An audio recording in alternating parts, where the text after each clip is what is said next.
जब आप गाड़ी चलाते हैं कितने कॉकरोच, कितने जीव जंतु उड़ते हुए ना आपके गाड़ी में टकरा टकरा के। जब आप रोटी बनाते हैं, पहले के ज़माने में चूल्हा था, लकड़ी और ओपलों का प्रयोग होता था, कंडों का, तो उस लकड़ी ओपलों में कितने चींटियाँ और छोटे छोटे जीव जंतु हम नहीं देख पाते थे, वो जल जाते थे। आज भी आप लोग चलते हैं, बहुत सारी चींटियाँ मर जाती हैं। आपके घर में आप झाड़ू लगाते हैं, ना जाने कितनी चींटियाँ मर जाती हैं। आप लोग वो हिट वगैरह डालते हैं ना, कितने मच्छर, कितनी मक्खियाँ। किसान लोग दवाई डालते हैं फसलों में, कितनी इल्लियाँ। ये तो पाप है, पर करना पड़ेगा।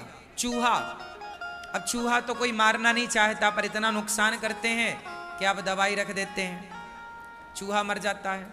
भाई आपने मारना तो नहीं चाहा, पर क्या करें, मजबूरी भी तो है। किसान इल्ली को मारना नहीं चाहता, पर मजबूरी है कि वो फसल में दवाई ना डाले तो फसल ही नहीं होगी, सारी फसल इल्ली खा जाएगी। हाँ या ना? तो ये देखो, हम चाह नहीं रहे हैं, लेकिन हमसे पाप हो रहा है। हाँ या ना? बोलो हाँ या ना। अब जैसे गांव की बूढ़ी बूढ़ी मैया बच्चों को बिठा लेती हैं पास में और जुए निकालने लगती हैं, और निकाला जुआ लखा टिक टिक, हाँ, चट्ट चट्ट कर देती हैं। मैया आप मारती हो ना जुआ? हाँ या ना? बच्चों के सिर का निकाला जुआ, चट। अब क्या है ये? सही है, वो है तो पाप ही, लेकिन मजबूरी है, करना पड़ेगा। क्यों? कुछ पाप ऐसे हैं, इस संसार में जो आया है वो पाप से बच नहीं सकता। कोई बच के दिखाए, कैसे बचोगे? आग तो जलाओगे ना, आग जलती है तो ना चाह करके भी बहुत सारे, देखो कई बार दूध आप पकाते हैं, दूध की भाप से मक्खी दूध में ही गिर जाती है मर के, तो आप कहां बचोगे? और तो सब ठीक है, आप नहाते हो तो पसीना जो होता है, हमारे शरीर में ना जाने कितने तरह के बैक्टीरिया होते हैं, हम नहाते हैं तो वो मर ही जाते हैं। हाँ या ना? इस संसार में ऐसा कोई नहीं है जो पापों से बच जाए, तो हम पापों से तो बचने का क्या प्रयास करें? ये सामान्य पाप हैं, होंगे जो मैंने गिनाए।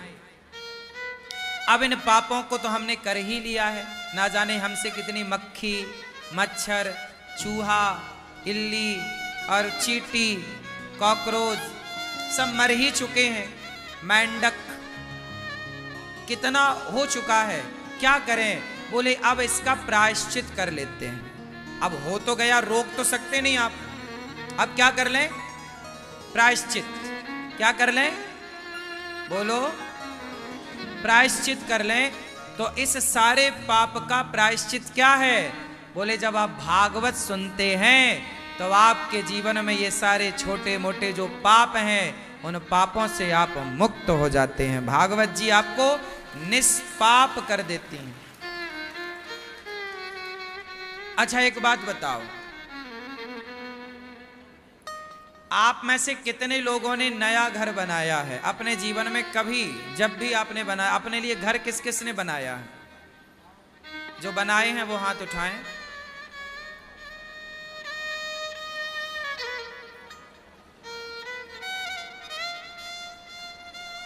बैठो।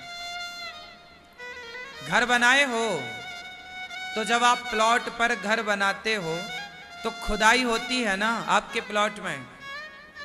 जब आप कोई नया प्लॉट खरीदते हो तो उस प्लॉट में बहुत सारे पेड़ पौधे होते हैं, आप उन्हें छोटे मोटे झाड़ियों को खाड़ देते हैं।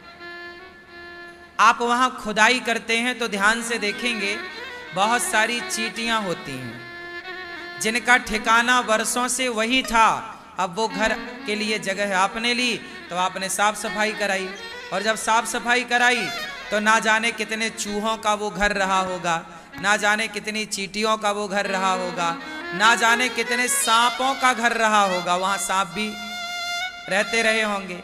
लेकिन जब आपने ना जाने कितने वहां और जीव जंतु रहते रहे होंगे, फिर आपने क्या किया, जेसीबी चलवाई, वहां पे सब कुछ हटवाया, तो बहुत सारे जीव जंतु तो मर गए दब के। खुदाई हुई तो वो घर से हो गए बेघर, कहाँ जाएं, बहुत सारी चींटियां मर गई।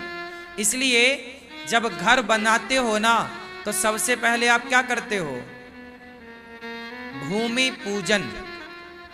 क्यों करते हैं भूमि पूजन? घर बनाने के पहले क्या होता है, बोलो बोलो, भूमि पूजन क्यों होता है? भूमि पूजन जब होता है तो हाथ जोड़ के हम वहां उस प्लॉट में जितने जीव जंतु थे हम उन सबसे प्रार्थना करते हैं, हे भगवान अब आपकी कृपा से यहाँ एक घर बनाना चाहते हैं, जब हम घर बनाएंगे तो हमसे ना जाने कितने जीव जंतुओं की हानि होगी। तो हे प्रभु इस पाप से आप हमें बचाएं। हम जानकर ये पाप नहीं कर रहे हैं, इन जीवों की हत्या नहीं कर रहे हैं, पर करना मजबूरी है। अब चींटियों से आप कह तो नहीं सकते कि चलो चींटी खाली करो, हम जेसीबी ला रहे हैं, ए चूहा भाई साहब चलो खाली करो, अब हम यहाँ घर बना रहे हैं। आप तो सीधा जेसीबी घुसा देंगे, काम स्टार्ट कर देंगे, खुदाई स्टार्ट हो जाएगी, जिससे वो जीव जंतु निश्चित मर ही जाएंगे, हाँ या ना?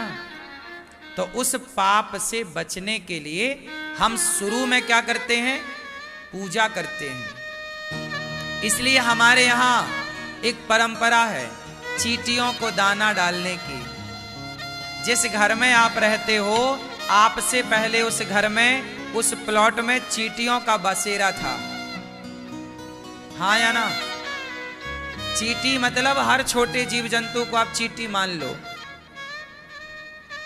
केवल चींटी नहीं और भी चींटी की तरह दिखने और चलने वाले, रेंगने वाले।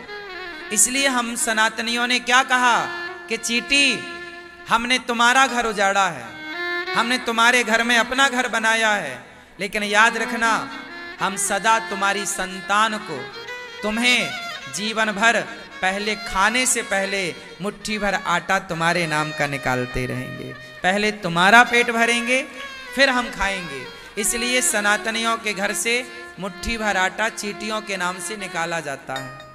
और आप में से बहुत लोग होंगे जो अपने घर के आसपास जो चींटियां उनके लिए आटा वाटा, कितने लोग चींटियों को आटा वाटा डालते हैं आप में से?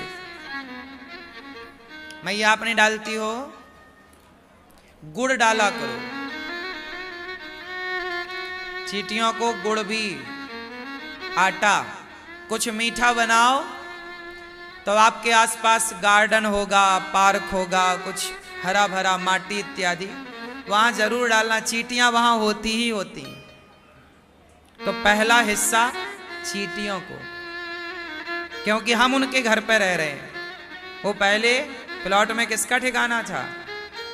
चींटियों का। इसलिए हमारे यहाँ जो पाप होता है हम उस पाप के लिए क्षमा मांगते हैं।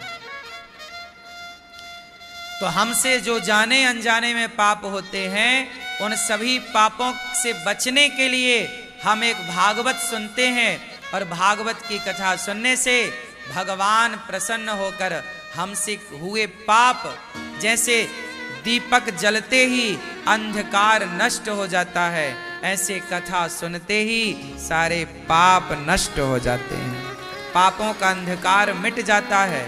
किससे? पुण्य के दिया से। इसलिए कहता हूं पुण्य करते रहो। क्या करते रहो? जोर से, पुण्य करते रहो। हमने पाप इतने किए हैं कि वो गिनाए नहीं जा सकते, परंतु पुण्य ऐसे हैं कि आप गिनाते हो कि देखो हमने ये किया, ये किया, ये किया, ये किया। पुण्य गिने जा सकते हैं पर पाप नहीं गिने जा सकते। हाँ या ना? हम पाप करते हैं करोड़ों, तो पाप करोड़ों करके हम रोते नहीं हैं और थोड़े से पुण्य करके प्रसन्न हो जाते। देखो जी, हमने पुण्य किया है। इसलिए पाप जब रोज करते हो तो कोशिश करो कि पुण्य भी रोज हो, अच्छे कार्य भी रोज हो। हाँ या ना? इसलिए हमारे यहाँ चींटी को आटा, गाय को रोटी, कुत्ते को रोटी। अच्छा, कुत्ते को रोटी कुत्ता समझकर नहीं। महाराष्ट्र में एक भक्त हुए हैं नामदेव जी। क्या नाम था दादाजी? क्या नाम था? नामदेव जी। महाराष्ट्र के एक संत भय नामदेव जी। अब एक दिन उन्होंने रोटी बनाई और सर्दियों का समय था। बाहर चूल्हे पर रोटी बनाई आंगन में और रोटी बना के रखी। अंदर घी की कटोरी लेने चले गए कि मैं घी चुपड़ दूं और भगवान जी का भोग लगाऊं। तब तक कुत्ता भाई साहब आए और कुत्ता सारी रोटियां मुंह में दबाई और कुत्ता भाई साहब रोटी दबा के मुंह में भागे, पूंछ उठा के। अब तब तक नामदेव जी रोटी में लगाने घी लेकर कटोरी में भर के लाए। वो कटोरी में घी भर के बाहर निकले ही थे कि कुत्ता भागा, रोटी मुंह में दबा के, सारी रोटी एक भी नहीं छोड़ी। अब नामदेव जी कटोरी लेके दौड़ पड़े कुत्ता के पीछे। अरे रुक जा भैया, रुको रुको रुको, हे प्रभु सूखी रोटी ना खाओ, आपका दिया घी है, घी तो चुपड़ लो। लोग बोले क्या कह रहे हो, वो कुत्ता है।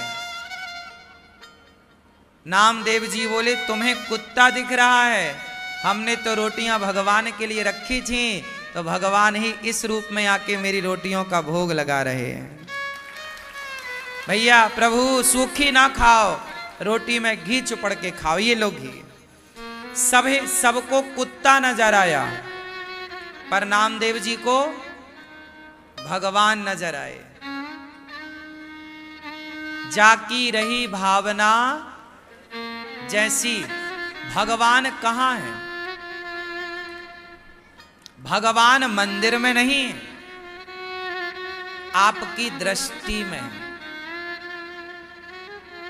ईश्वर को देखने की दृष्टि है तो कण कण में दिख जाएगा, और ईश्वर को देखने की दृष्टि नहीं है तो सामने खड़े थे दुर्योधन के कृष्ण, सामने खड़े थे रावण के राम, क्या ये लोग पहचान सके? बोलो। जरूरी नहीं है कि भगवान हमारे सामने हो तो हम पहचान लें।